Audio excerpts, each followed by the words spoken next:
siang Ibu, perkenalkan nama saya Maria Aprilia Irene Guru dari kelas B semester 1 Prodi Farmasi. Hari ini saya akan menjelaskan tentang teori titik leleh. Titik leleh adalah temperatur di mana zat padat berubah wujud menjadi zat cair pada tekanan 1 atmosfer. Dengan kata lain, titik leleh merupakan suhu ketika fase padat dan cair sama-sama berada dalam kesetimbangan. Berikutnya saya akan menjelaskan alat dan bahan dari proses pembuatan titik leleh. Alat yang digunakan, yang pertama gelas kimia 100 ml, yang kedua termometer, yang ketiga pipa kapiler yang salah satu ujungnya tertutup, yang keempat pipet tetes, yang kelima pemanas listrik, yang keenam klem dan standar, yang ketujuh tabung reaksi, dan yang kedelapan alat penentu titik leleh atau yang disebut dengan melting point. Yang kesembilan lab, dan yang kesepuluh batang pengaduk. Yang berikutnya adalah bahan. Yang pertama aquades, yang kedua zat yang ditentukan titik lelehnya yaitu asam salisilat dan asam benzoat. Berikutnya saya akan menjelaskan tentang prosedur kerja.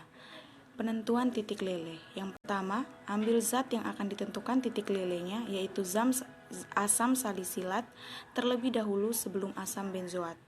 Jika zat tersebut masih kasar, maka digerus dalam mortar sampai menjadi serbuk yang halus.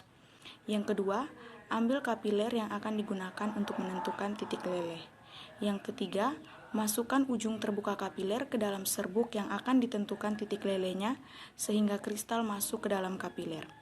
Yang keempat, kemudian kapiler diangkat dari serbuk dan dibalik sehingga ujung tertutupnya menghadap ke bawah.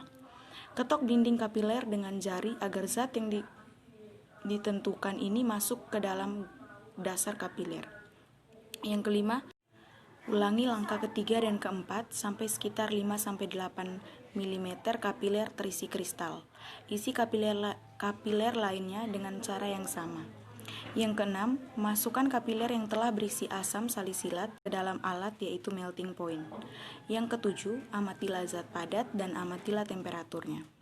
Yang kedelapan, baca termometer pada melting point bila zat dalam kapiler mulai meleleh. Yang kesembilan, amati pula ketika semua zat padat telah meleleh dan catat rangkaian temperatur pelelehannya. Oke, berikutnya saya akan bacakan tentang hasil pengamatannya. Yang pertama, hasil pengamatan dari penentuan titik leleh. Zat yang dilelehkan adalah asam salisilat, wujud awalnya padat, bentuknya kristal, warnanya putih, mediumnya air suling. Zat yang dilelehkan yang kedua adalah asam benzoat, wujud awalnya padat, bentuknya kristal, warnanya putih, dan mediumnya air suling. Cara yang digunakan adalah menggunakan melting point. Zat yang ditentukan titik leleh adalah asam salisilat dan asam benzoat. Suhu awal meleleh asam salisilat adalah 162 derajat Celcius dan suhu pada saat meleleh habis pada asam salisilat adalah 209 derajat Celcius. Sedangkan pada zat asam benzoat, suhu awal melelehnya adalah 120 derajat Celcius dan suhu pada saat meleleh habisnya adalah 140 derajat Celcius. Berikutnya adalah pembahasannya. Dalam percobaan ini, zat yang ditentukan titik lelehnya adalah asam benzoat. Seperti yang sudah dipaparkan dari hasil pengamatan bahwa asam benzoat yang digunakan mempunyai wujud padat, berbentuk kristal, dan berwarna putih. Menurut teori yang ada, pada titik leleh dari asam benzoat adalah 122,4. Dari percobaan yang kami lakukan dengan menggunakan alat melting point, kami mendapatkan range sebesar 120 derajat Celcius sampai 140 derajat Celcius dengan jarak range 20 derajat Celcius. Hal ini menandakan bahwa zat tersebut tidak murni karena jarak range dari sejauh organik yang berupa kristal adalah 0,5 derajat Celcius sampai 1 derajat Celcius. Zat lain yang kami tentukan titik lelehnya adalah asam salisilat. Asam salisilat mempunyai wujud padat, berbentuk kristal, dan berwarna putih. Menurut teori yang ada pada titik leleh dari asam salisilat 162 derajat Celcius sampai 209 derajat Celcius dengan jarak range 47 derajat Celcius.